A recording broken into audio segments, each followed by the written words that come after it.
Läksin meeleldi temaga kaasa. Mansionis oli suurepärases korras nägus kortermajade piirkond.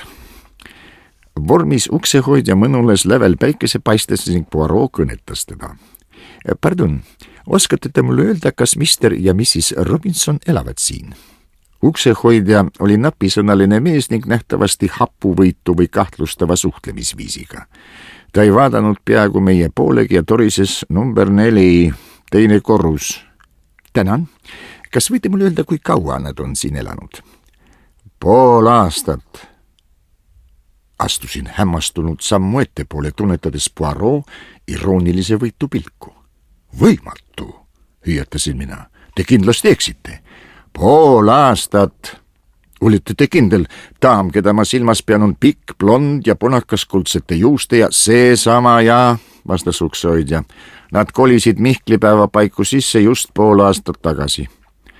Ta näis meie vastu selle vähesegi huvi kaotavat ja läks aeglaselt halli. Jäime Poirot'ga välja. No, Hastings, nõudis mu sõber kavalalt. Kas olete ikka veel kindel, et toredad ja rõõmsameelsed naised räägivad alati tõtt? Ma ei vastanud midagi. Veel enne, kui ma sain tema käest küsida, mis tal kavas on või kuhu me läheme, oli Poirot seadnud sammud Brompton Roadile. Lähme nende kinnisvaraagentide juurde, Hastings.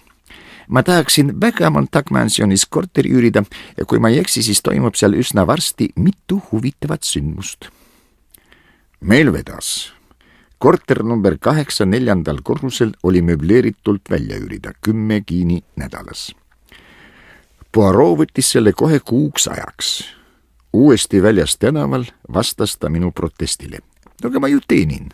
Miks ma ei võiks siis mõnele oma kapriisile järele anda? Muide, Hastings, kas teil on revolver? Jaa, kusagil on, vastasin ma kergelt põnevil. Kas te arvate, et teil läheb seda vaja? Jaa, täiesti võimalik. Ja see mõte meeldib teile, nagu ma näen. Teid on alati ahvatlenud vaatemängulisus ja romantika. Järgmisel päeval seadsime ennast oma ajutisse kodusse sisse. Korter oli kenasti möbleeritud. See oli sama maja poole peal kui Robinsonid oma, kuid asus 2 korrust kõrgemal. Päev pärast meie sissekolimist oli pühapäev. Pärast lõunal jättis Poirot eesukse poikvele ja kutsus mind kiiresti kohale, kui kuskil allkorruselt ukse paugatus kostis. Vaadake siit üle nende käsipuude. Kas need ongi nüüd teie sõbrad? Vaadake, et nad teid ei märkaks.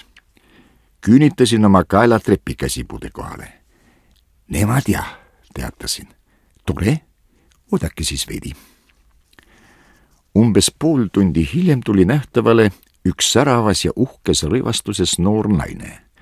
Rahuldusohke saatel astus Poirot kikivarmul korterisse tagasi. Nii, pärast peremeest ja perenaist väljub toatüdruk. Nüüd peaks see korter tühi olema. Mida te teha kavatsete, küsisin ma kohmetult.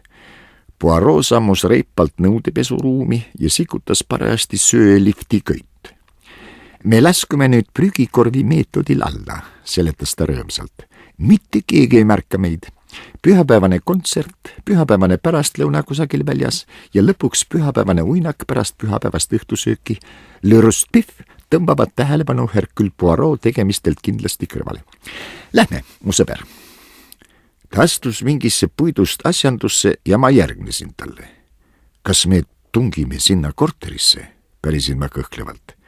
Poirot vastus ei kõlanud just kuigi rahustavalt. Mitte täna, kostis ta. Köiest tõmmates laskusime aeglaselt alla, kuni jõudsime teisele korrusele.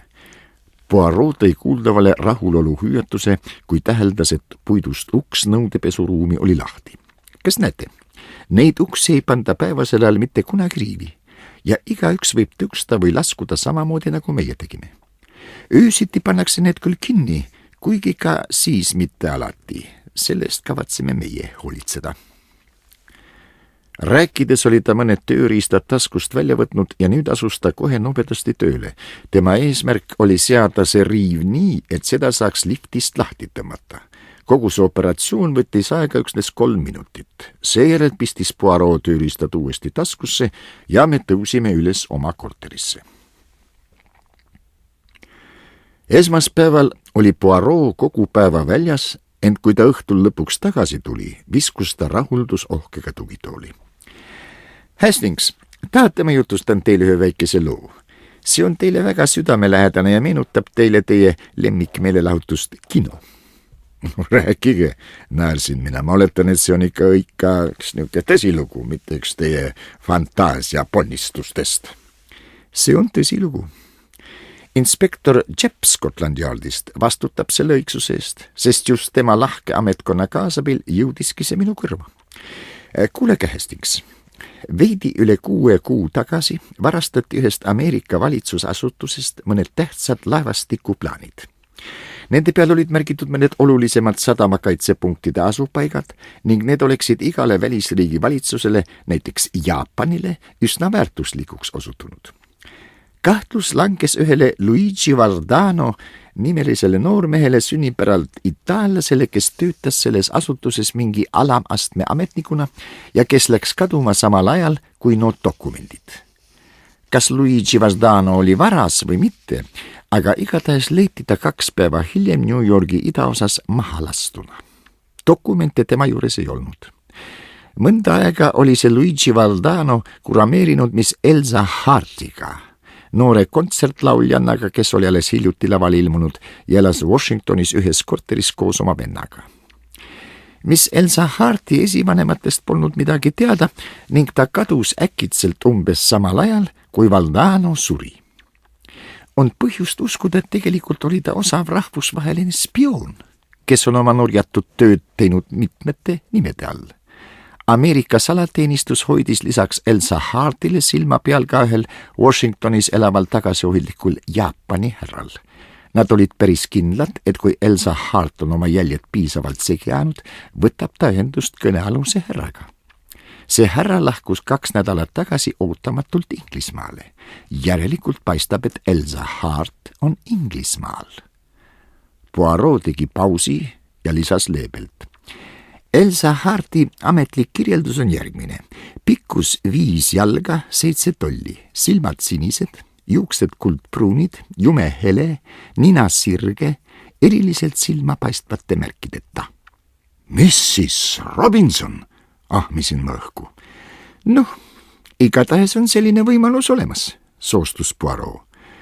Sain ka teada, et keegi tõmmumees, mingi välismaalane, esitas alles täna hommikul küsimusi 4. korteri elanike kohta.